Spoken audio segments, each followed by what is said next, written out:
funny because when you're young, even growing up in I hate to say it because it's so beautiful here, but you kind of like resent your small town. When I first started running wild, it was so cool to connect with my parents' hometown and where they grew up and how they grew up with being out here on boats. To us, the water is everything.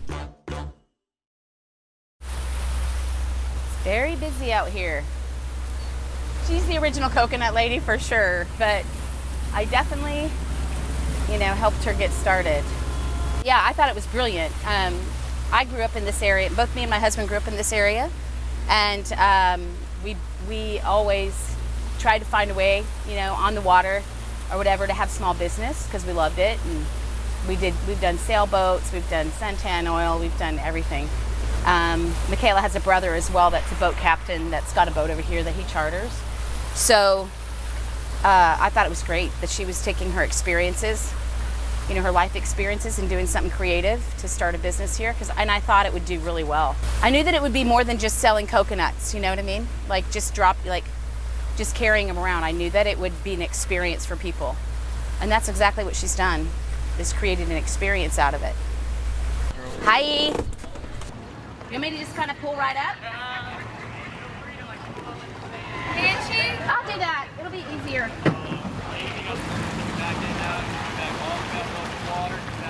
Somebody asked me what the biggest annoyance of my business is, and I was like, coconut boxes that fall apart every day. Yeah, every day. A full load for them. Okay. They wanted to sell as much as they could. Oh, you put the food in there already.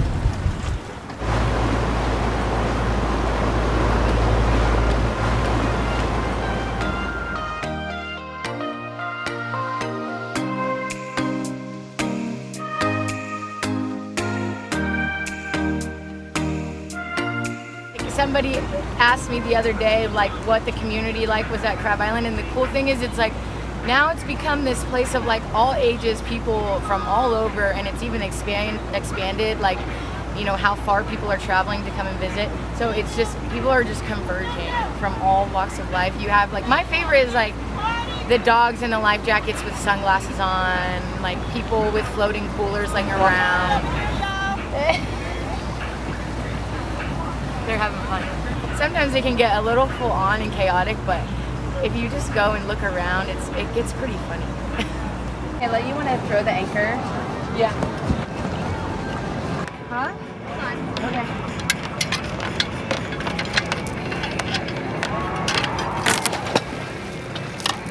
It's underneath you now. I was like, I hope I did this right. I never... On the cleat? Yep. I send them out we go out at about 9:30 with the one load, and then it depends on the day, but usually by like 12 o'clock they need a second load of fruit. More now? Oh, you bagged up? Look at you.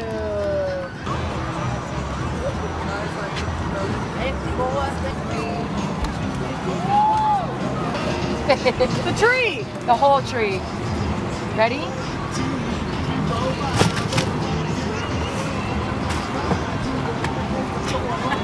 So this was full the other day, and we had like 10 of them on there, and it was so heavy, really lifting us weights, and they were like, all right, let's go. And she threw it across her back. I got dinner. Reloading the girls with fruit so they can keep working. We usually do at least one load today, but they're trying to refill twice today. So I think they're trying to break some records. Last year, I used to keep my fruit at a local restaurant, and I would go down there, load in the morning, come out, and then by noon, 1 o'clock, I would eat more fruit, and I would go up to the restaurant in my bikini, people staring at me, and carry, on a little cart, probably 10 boxes of pineapples, 5 boxes of coconuts, and people would just stare. And then I would have to carry all the boxes on my head to go throw them away. She's the family pup. You smelling the stranger? You smelling the stranger? I promise he's cool. He's nice.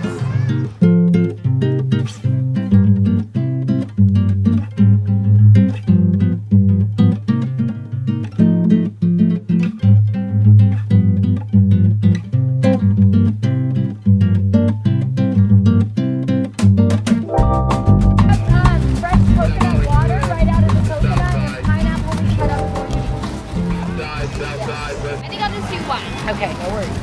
I was living in Australia and I was moving back to the States.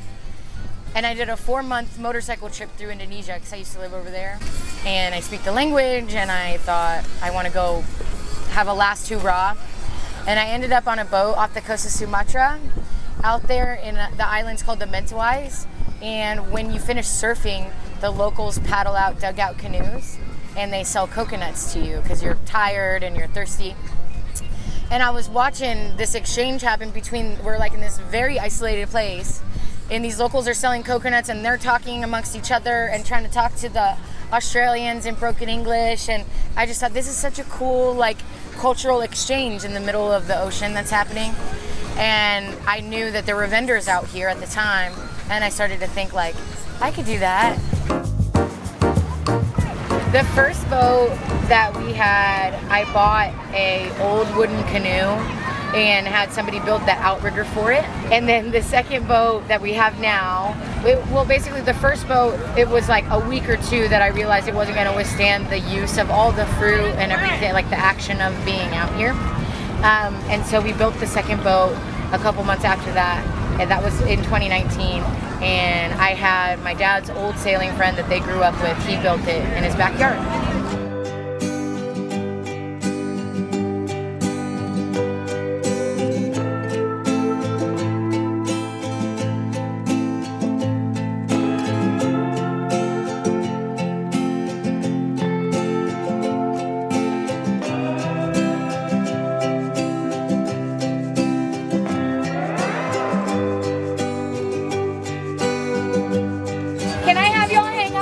Boat while we serve you right here? Is this your boat here? Okay.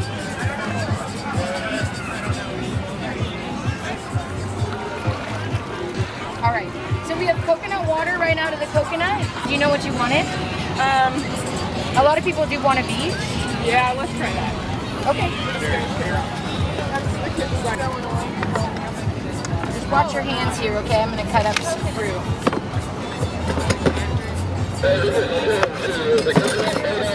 They're calling us on the radio too.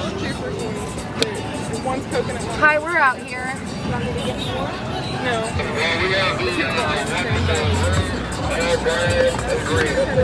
Or nuts.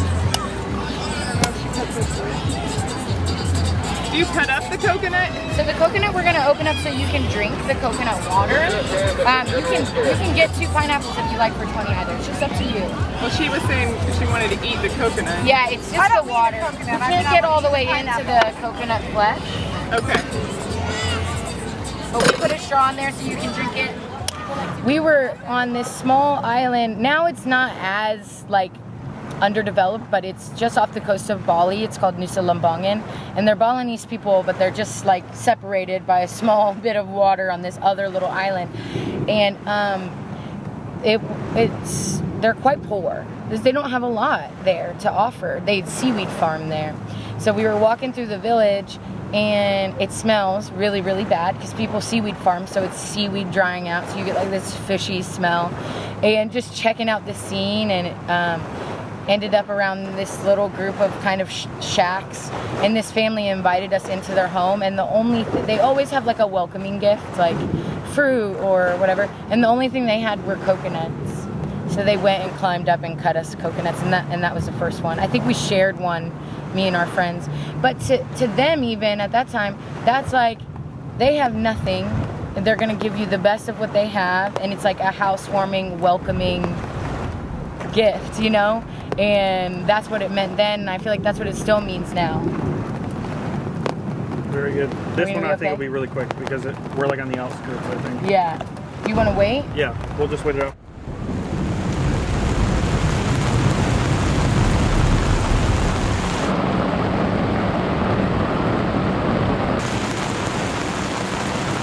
We're in a rainstorm. Today was definitely unexpected. It's unexpected. Usually it doesn't get this bad, but you might get a light rainstorm. It's always a bummer when you're having a good day. I almost sank my boat, my first boat, and coming in a rainstorm. Basically trying to run from everybody and get into the harbor. and everybody was going real fast, and I started getting more water in the boat than I could get it out. And I had a yogurt cup to bail my water out. So I almost was about to jump in the water. I thought I was about to have to swim. Is that when you lost the pineapples? Yeah, we lost pineapples too.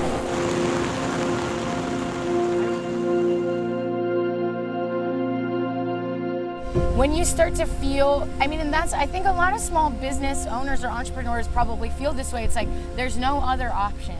I didn't feel like there was anything else that I was meant to be doing at the time. I probably would have liked to run back to Indonesia and surf for the rest of my life, but it wasn't a viable option. But you just feel like there's no other option. This is what I'm meant to do. And even, you know, the logistics on this business is really hard. It's kind of a nightmare. And building the boats, nobody had ever like seen these style of boats. Nobody had ever sold fruit from a boat like this. But you just don't take no for an answer, because you're like, this is the only thing that I know I'm supposed to be doing. So you make it work. We're gonna go rescue the girls because they're having motor problems. They said they're idling through the harbor with a boat full of fruit. What did you used to do when you had like boat problems? Cry. That's true. No, I would call a friend and they would go, "Where are you?" And I would say, "I'm floating through the harbor right now." And they would go, "Well, I can't get to you right now. Are you going to be okay?" And I'm like, "Yeah, but you know, you just float until somebody shows up." I've learned how to diagnose problems, you know, basic issues now. And Danny's really good with a motor. She said it's just acting up, so. I have a spare. So if it was a nice day and the motor was acting up, I would just bring down the spare. But today might be a bit of a wash.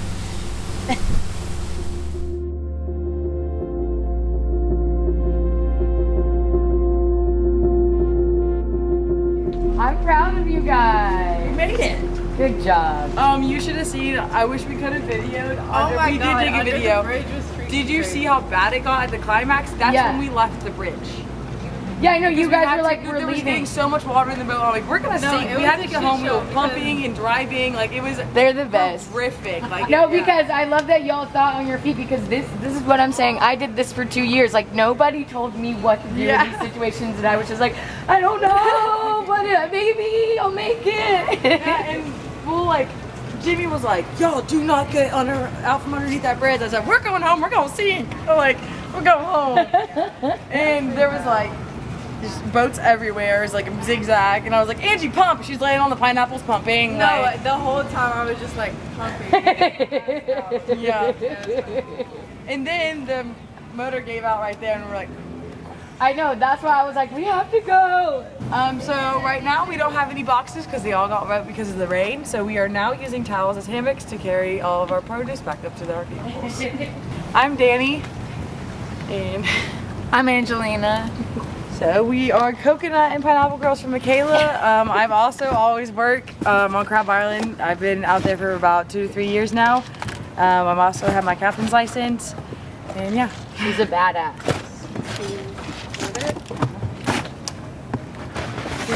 Excuse me. We obviously got rained out and all of our boxes are wet. So that's another problem that I don't think people realize that we have, is like, how do we transport as much fruit as we do? So you can see Anne just improvising. We just don't have any containers. So we're trying to find another way to get all this fruit back to be refrigerated after a day of rain. So I'll get this up here. Any other day we'd be really, really tired and hot and sweaty and smelly. Now we're just wet And goofy. But the boat is kind of hard to clean, so at this point they just pump it out. It's usually the time too, like, because I usually do it on Noriega Point, which is like a little beach over there. and people come up and kind of talk to you, and they might like give you a beer because it's the end of your day. So that's nice.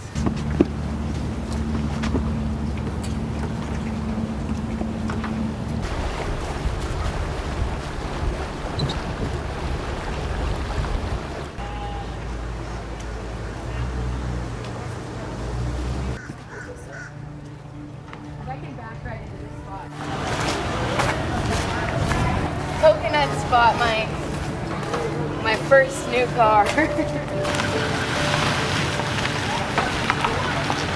But yeah, my poor boyfriend ends up carrying a lot of fruit. Is that it? That's everything of mine. Hey, you found it? See you. Thank you for helping me.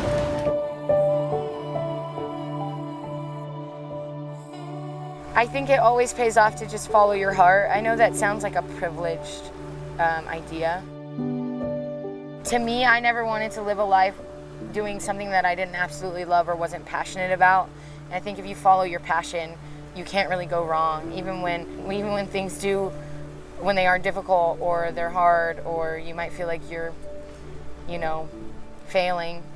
If you're in your passion, I think you'll be rewarded.